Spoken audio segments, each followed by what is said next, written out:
BJP की ऐसी क्या है मजबूरी कि गुपकर गैंग से बात करनी हुई ज़रूरी। मोदी जी की ऐसी क्या मजबूरी जो अलगाववादियों से बात करनी हुई ज़रूरी। मोदी जी को किसने किया मजबूर। 2 साल बाद आखिर क्यों चर्चा करनी पड़ी धारा 370 पर।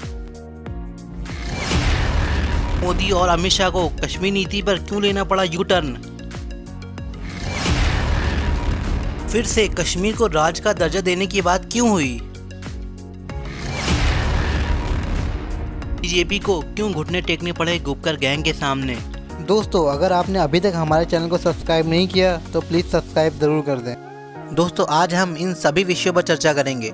बीजेपी जो कश्मीर नेताओं को गाली देती थी, आज ऐसी क्या मजबूरी हुई कि उनसे मिलना पड़ रहा है। मोदी जी और अमित शाह जी फारूक अब्दुल्ला से, उमर अब्दुल्ला से, महबूबा मुफ्ती, गुलाम नबी आज़ाद और कई कश्मीरी नेताओं से मुलाकात की है। ये वही कश्मीरी नेता हैं जिन्हें बीजेपी ने 2 सालों से लगभग नज़रबंद कर रखा था और इन कश्मीरी नेताओं के बहुत सख्त तेवर थे धारा 370 हटने के बाद। लेकिन आज भी इन नेताओं की तेवरों में कोई कमी नहीं आई है। ये कल भी 370 के हटाने के खिलाफ थे और आज भी मोदी जी से बात करने के बाद भी कश्मीर को पहले जैसा राज्य का दर्जा देने की मांग कर रहे हैं। फारूक अब्दुल्ला ने मोदी जी से मीटिंग के बाद कहा कि दिल्ली के हुक्मरानों का जो सबसे बड़ा विश्वास बढ़ाने वाला काम होगा जब आप जम्मू कश्मीर को फिर से एक बार राज्य का दर्जा दे देंगे। वहीं उमर अब्दुल्ला ने कहा कि 5 अगस्त 2019 में पार्लियामेंट में जो हुआ, जिसमें जम्मू कश्मीर को राज्य का दर्जा छीन लिया गया और उनको 2 यूनियन टेरिटरी में बदल दिया गया, उसके बाद आज आप फिर वही बात कर रहे हैं, तो आपने क्या पाया। वहीं महबूबा मुफ्ती ने मोदी जी और अमित शाह जी के सामने पाकिस्तान से बात करने की वकालत की। उन्होंने मोदी जी से कहा कि आपने जो सीज़ फायर करवाया है उसकी हम प्रशंसा करते हैं और आप पाकिस्तान से ऐसे ही हर मुद्दों पर बात कीजिए और पाकिस्तान के साथ व्यापार को भी फिर से स्टार्ट कीजिए, क्योंकि इससे कश्मीरियों को काफ़ी नुकसान हो रहा है। ये बातें मोदी जी और अमित शाह जी के सामने हुई, जो किसी झटके से कम नहीं थी।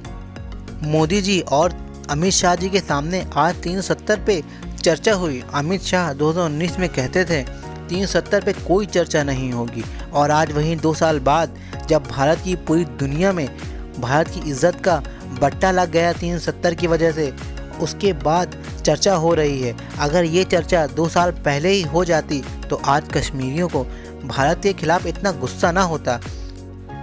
वही मीडिया जो गले फाड़ फाड़ के इन कश्मीरी नेताओं को आतंकवादी, अलगाववादी, कश्मीरियों को भड़काने वाला, भारत के खिलाफ बात करने वाला और बहुत सी गलत बातें बोलते थे, वही आज मोदी और अमित शाह ऐसे अलगाववादियों से बात कर रहे हैं तो मीडिया को सांप सूंघ गया है और वो आज बातें बना रहे हैं।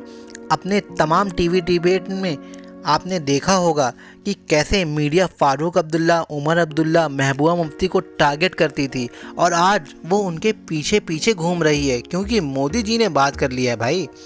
वैसे सोचने वाली बात है कि मोदी जी को किसने मजबूर किया कि वो अलगाववादियों से बात करें, जबकि जब से बीजेपी सत्ता में आई है 2014 से बीजेपी का मेन एजेंडा ही 370 और कश्मीर रहा है और वो इसी के सहारे 2014 में, 2019 में सत्ता में आई और कई प्रदेशों में इसी के सहारे वोट बटोरने का काम भी किया। तो फिर कश्मीर नीति में यू टर्न लेने की वजह क्या रही। अगर हम इसके बारे में सोचें तो कुछ महीनों की बातों से कुछ समझ आता है। तो दोस्तों, इसकी वजह चाइना और पाकिस्तान, अमेरिका भी हो सकती है, क्योंकि इस वक्त इन तीनों का प्रेशर भी है। जहां चाइना भारत के लद्दाख के कुछ हिस्सों में डेरा जमाए है और एलएसी में ज़बरदस्त तैनाती किए हुए हैं और बार बार धारा 370 का विरोध कर रहा है और उग्र तेवर दिखा रहा है, जबकि पाकिस्तान भी दूसरे फ्रंट से एलओसी में ज़बरदस्त तैयारियां कर रहा है, जिससे 2 फ्रंट वार का खतरा बना हुआ है और इंडिया इस वक्त इन दोनों देशों के साथ युद्ध नहीं झेल सकता। वहीं अमेरिका भी भारत पर लगातार प्रेशर बना रहा है कि इंडिया और पाकिस्तान की हालत नॉर्मल हो जाए, जिससे कि अफ़गानिस्तान से निकलने पे उसे कोई परेशानी न हो।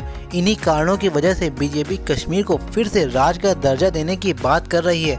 ऐसा लगता है कि आज मोदी जी जो कश्मीर में नीति अपना रहे थे, उनको अपनी गलती का एहसास हो रहा है। इसी वजह से वो अलगाववादी गुपकर गैंग से बात कर रहे हैं। बीजेपी ने 370 धारा सिर्फ सियासत करने के लिए बनाया था, जिसकी वजह से हमने अब 2 दुश्मन अपने पड़ोस में कर लिए हैं। पहले तो सिर्फ पाकिस्तान ही था और अब चाइना को भी हमने अपना दुश्मन बना लिया है। गलत नीति अपनाने की वजह से बाद में उसके प्रायश्चित करना ही पड़ता है। इसी वजह से आज बीजेपी ने कुपकर गैंग के सामने अपने घुटने टेक दिए हैं। दोस्तों, आपका इसमें क्या कहना है, हमें कमेंट करके ज़रूर बताएं और हमारे चैनल को लाइक करना और सब्सक्राइब करना ना भूलें। Thank you.